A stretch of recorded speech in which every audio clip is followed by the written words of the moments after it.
There we go. All right. I think this is going to be a fairly quick, easy one. Guys, there not a whole lot happened with the legislature last week that would be of particular interest in our area. Just to give you an idea of where we are, we're in week 6. Just wrapping up week 6 of a 9-week session. Both the House and the Senate have passed their budgets. Probably the one big item left, as Paula mentioned earlier, is the 2 chambers still have to form a conference committee, and they have to work out differences in the budget, and there are quite a few of those. I will point out a few that are going to be especially interesting for us. And we did have some movement on some substantive bills, so I'll go over that as well.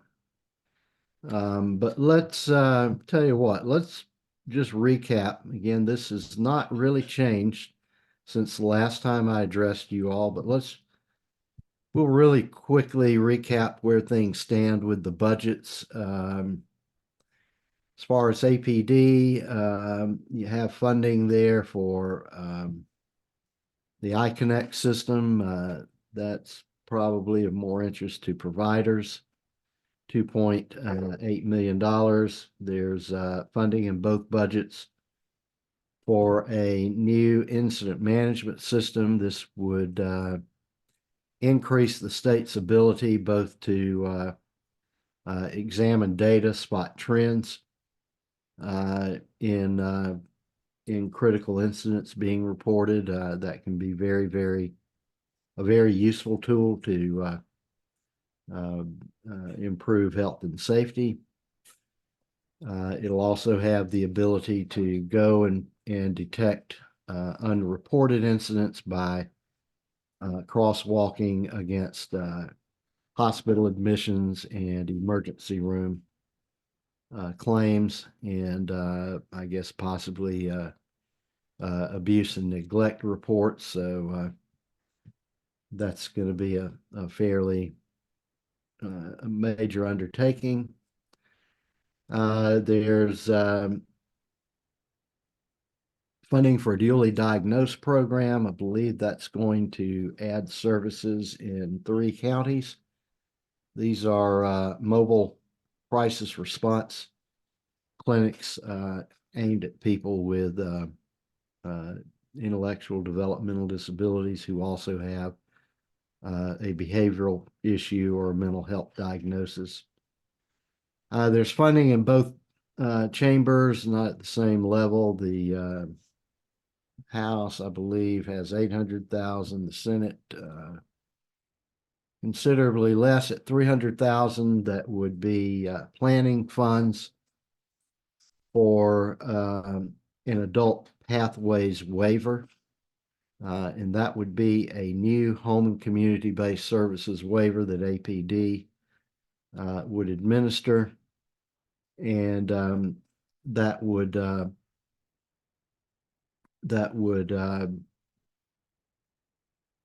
basically be a waiver that would be aimed at primarily young adults transitioning out of the school system. It would kind of looks a little bit like, for those of you that have been around for a while, the old family supported living waiver, i.e. the little waiver, tier 4, that it eventually became. But this would be funding, I believe, primarily to engage an actuarial firm to establish a maximum cap amount for that waiver. So it would also be this waiver would have a financial cap. Again, just like the old tier 4.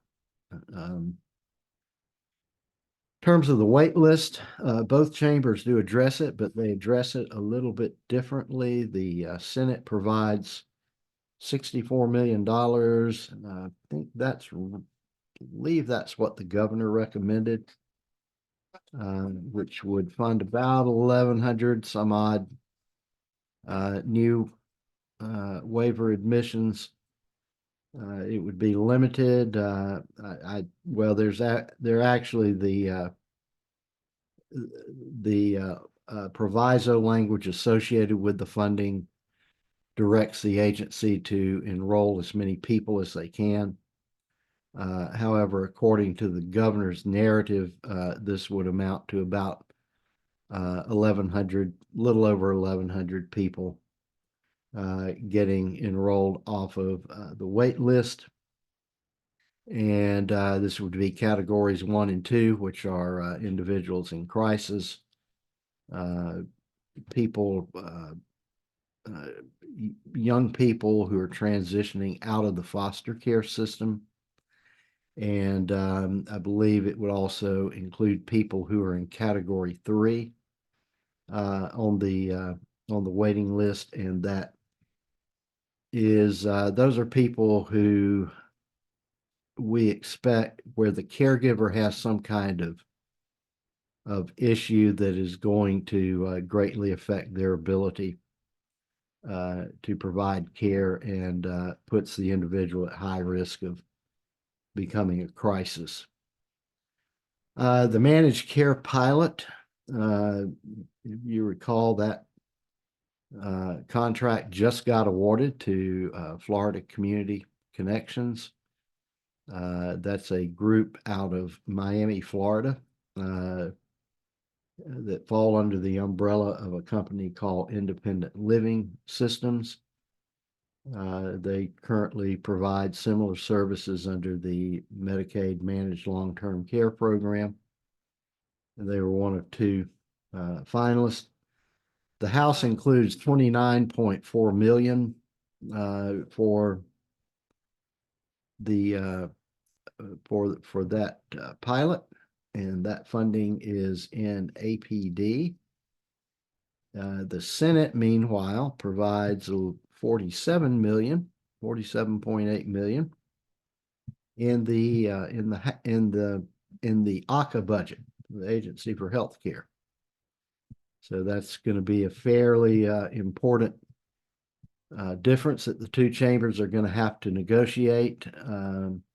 Again, this kind of started as a House initiative, is something that the incoming Speaker, Representative Danny Perez, who is from Miami, who has a relative with intellectual disability.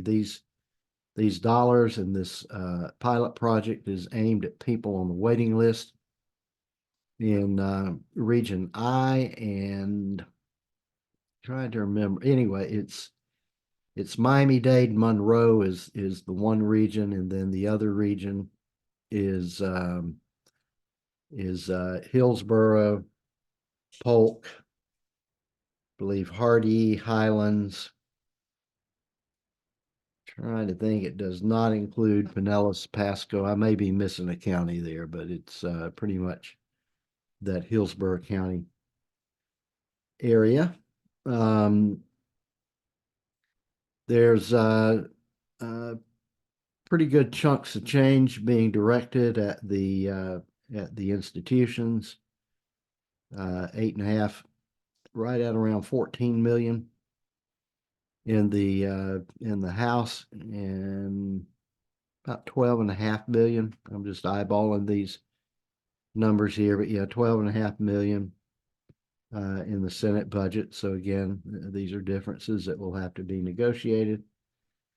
Both budgets also include kind of and some of you may have heard about this. It was reported in the media that the governor had reduced $4.1 billion in the budget, and almost half of that was attributed to the Home and Community-Based Services waiver, the I budget. I will say that is it's not going to have the effect of eliminating any services or reducing services for funding. The adjustment was merely a technical elimination of a double budget. There's language that allows ACA to reestablish that double budget amount through an administrative action. So just if any of you have heard that and it caused you any concern, don't, there's no reason for concern or to think that any services are going to be affected by that. Maybe one of the more exciting items is not in the budget at all, but it is a funding issue nonetheless.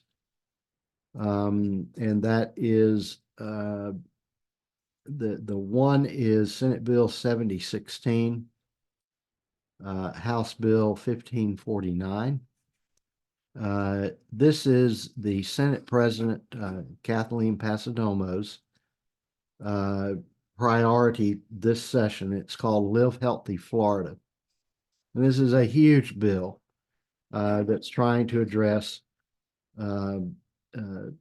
basically the shortage of healthcare professionals in the state at kind of a global level. So it's a lot of provisions that are trying to increase the supply of doctors in the state, the number of medical facilities, because as the Senate President was mentioning in the media,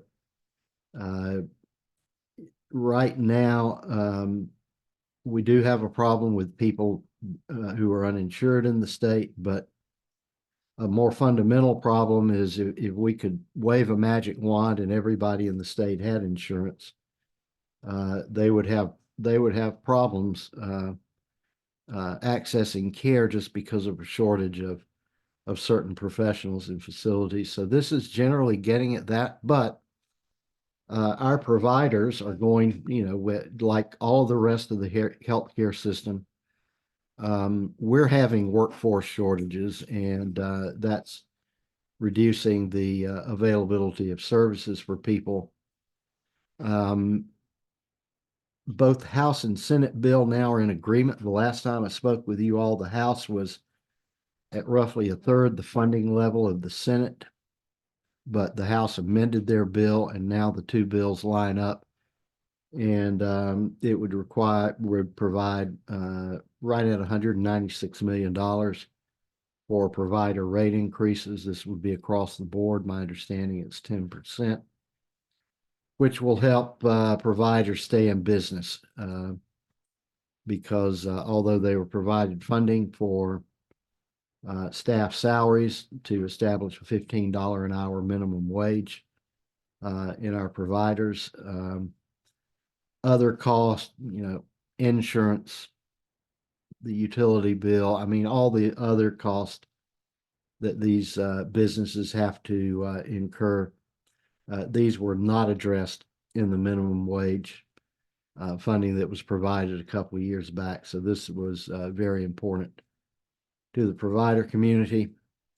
The House version of that bill passed its final committee, and it is actually on what's called the special order calendar to be taken up and read a second time by the House, and then that'll be on the 21st.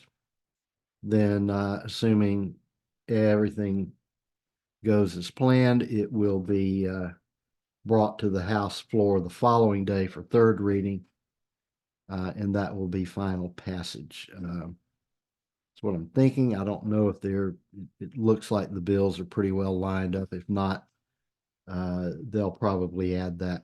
There'll be some, I could even see them doing a special conference committee to work out the difference. Other bills that are moving through, there is waitlist funding in both House Bills 1271, Senate Bill 1758. Slight different, well, actually they're the same amount, 38.9 million. These dollars, notably, these dollars would go to categories 3, 4, and 5.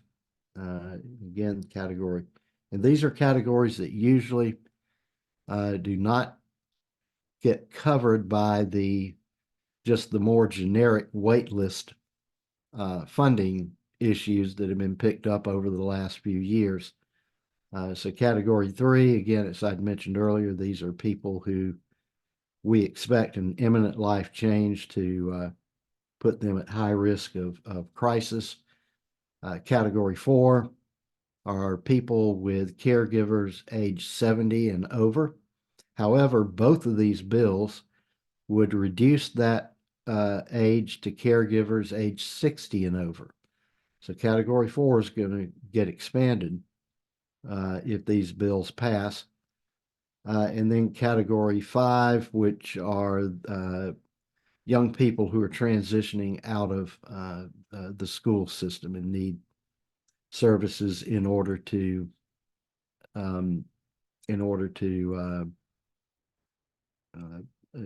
basically obtain employment and or a meaningful day activity. So that's the budget. Again, in terms of the wait list, the Senate funds the traditional wait list.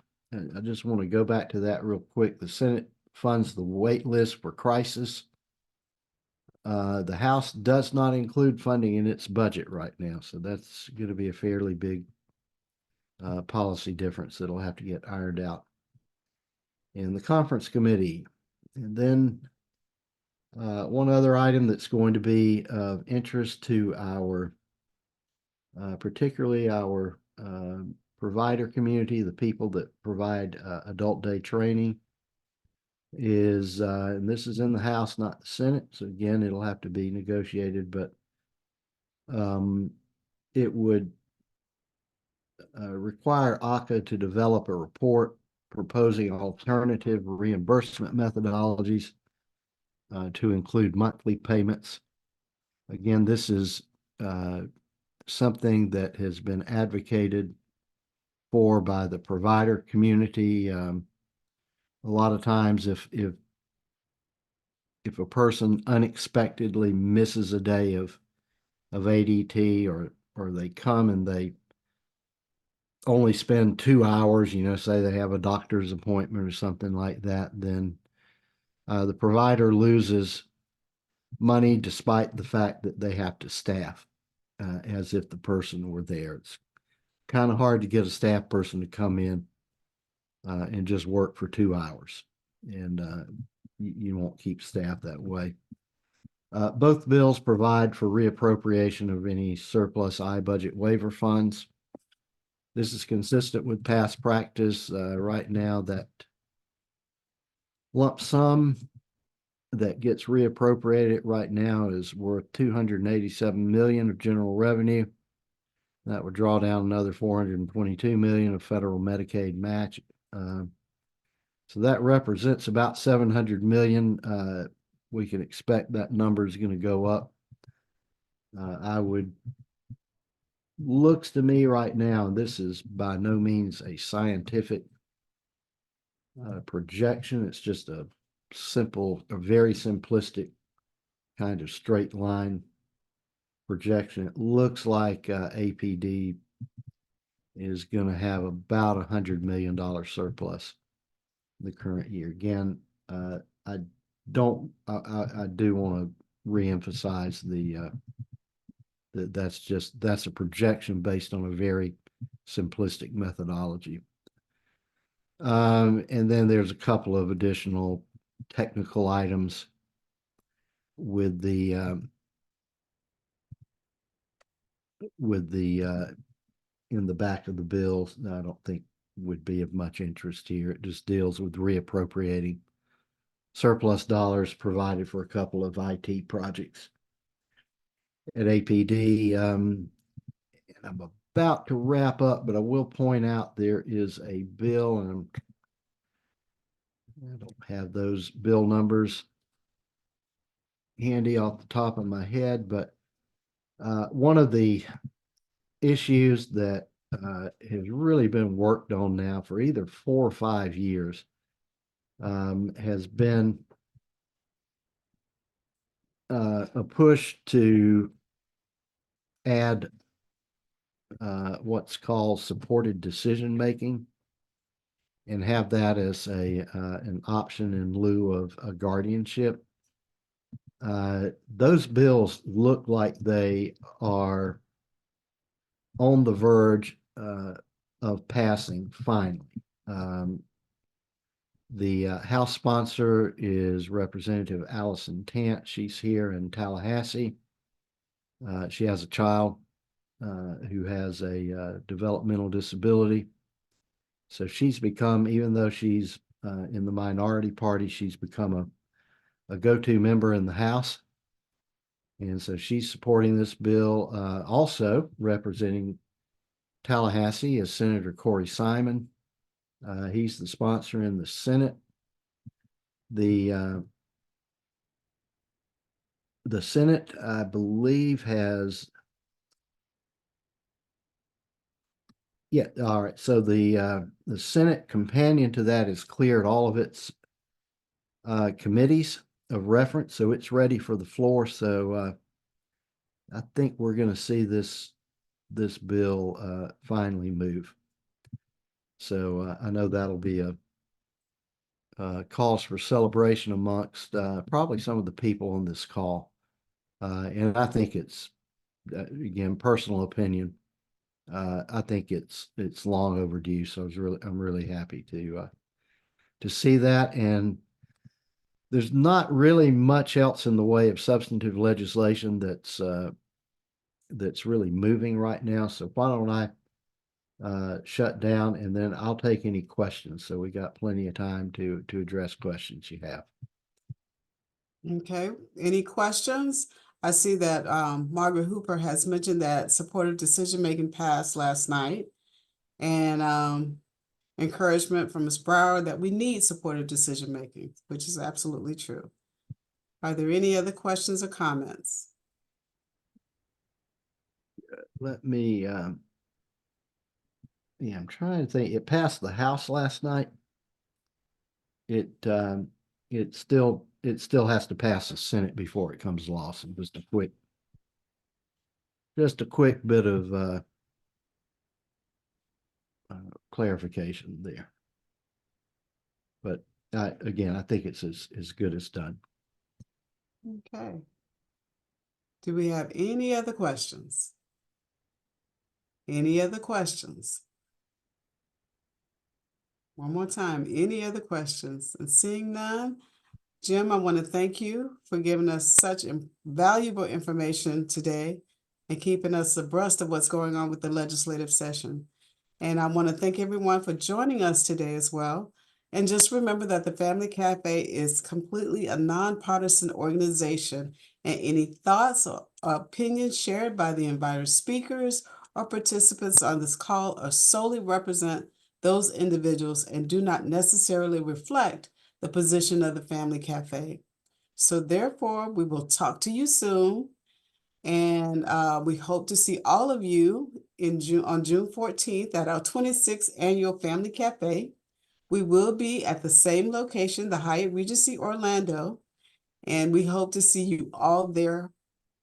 Thank you, and everyone, please enjoy your weekend. Let's talk again next Friday, February 23rd at 4 p.m. Eastern Standard Time.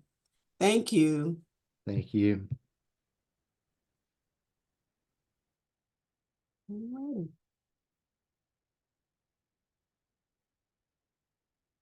You're in the car. Great job, Paula. Thank